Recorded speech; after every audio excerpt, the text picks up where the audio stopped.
Welcome to పూరా local.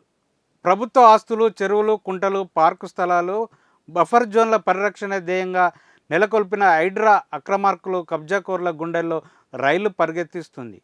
ఇప్పటికే operation మొదలుపెట్టిన ఆ సంస్థ నగర శివార్లో చెరువులు, కుంటలను ఆక్రమించి కట్టిన అక్రమ నిర్మాణాలను బుల్డోజర్లతో నిర్దాక్షిణ్యంగా నేలమట్టం చేస్తూ ముందుకెళ్తుంది.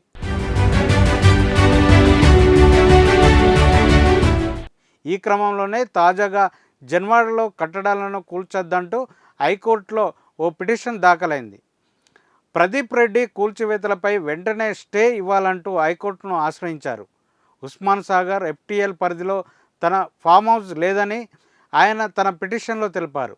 ఈ నెల 14న తన ఫామ్ హౌస్ను నీటిపారుదల శాఖ అధికారులు పరిశీలించారని తెలిపారు.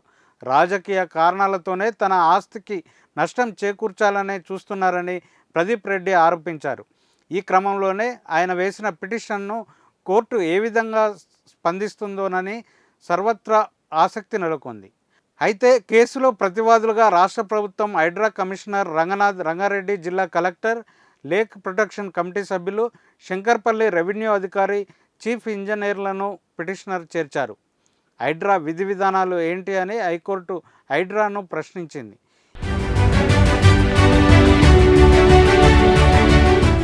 ఇది ఇప్పుడున్న అప్డేట్. మరిన్ని అప్డేట్స్తో మళ్ళీ కలుసుకుందాం. చూస్తూనే ఉండండి పూరా లోకల్.